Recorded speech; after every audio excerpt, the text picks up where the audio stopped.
Ang mga pagbaha na dulot ng basura ay hindi lamang suliraning pangkapaligiran.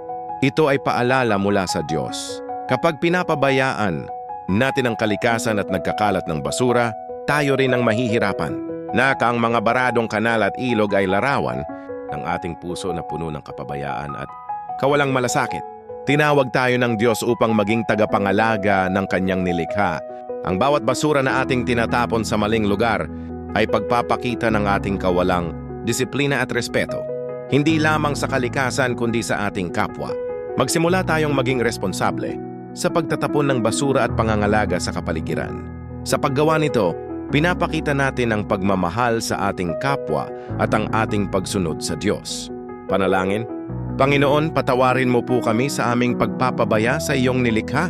Turuan mo kaming maging mabuting katiwala ng kalikasan. Naway ang aming simpleng pagkilos ay magdala ng kalinisan, kaayusan at kapayapaan sa aming paligid. Amen.